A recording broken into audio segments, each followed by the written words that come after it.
झारसुगुड़ा बेहरामाल स्थित जीवन बीमा निगम जीवन ज्योति भवन ठारे श्री अरुण कुमार चाइनी सभापतित्व में बीमा कर्मचारी संघर 50तम वार्षिक साधारण सभा अनुष्ठित हो जाइछि।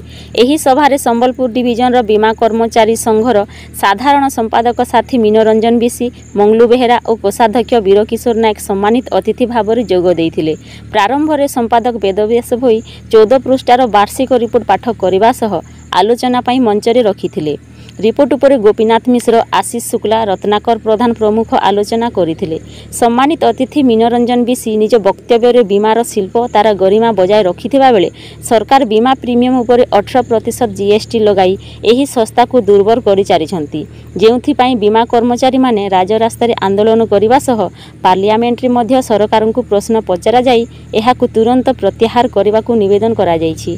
शेषर 2024 वर्ष पई सर्वसम्मति क्रमे सभापति भाव में अरुण कुमार चाइनी, संपादक वेदव्यास भोई, कोषाध्यक्ष नवीन सिंह एवं ऑडिटर भाव में देवेंद्र नायक निर्वाचित होते। द्वितीय पर्यायर संबलपुर डिविजन बीमा कर्मचारी संघर 2 दिनिया वार्षिक साधारण सम्मिलन झारसुगुड़ा आसंता 21-22 सेप्टेम्बर 2024 रे अनुष्ठित होगाकू स्थिरीकृत होइछि।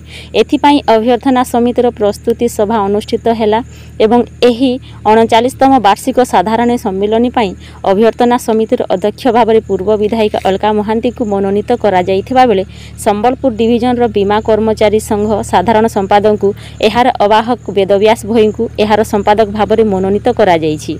सम्मिलन को सुचारू रूपे परिचालन पाई सर्वश्री त्रिनाथ गोयल, मेहबूब मेहता, प्रशांत महांती, सारंगधर मिश्र, गौरीशंकर पात्र, अनंत रक्षाकर, अनुपम प्रमुख अभ्यर्थना कमिटी सदस्य रूपे निया जाइथिला।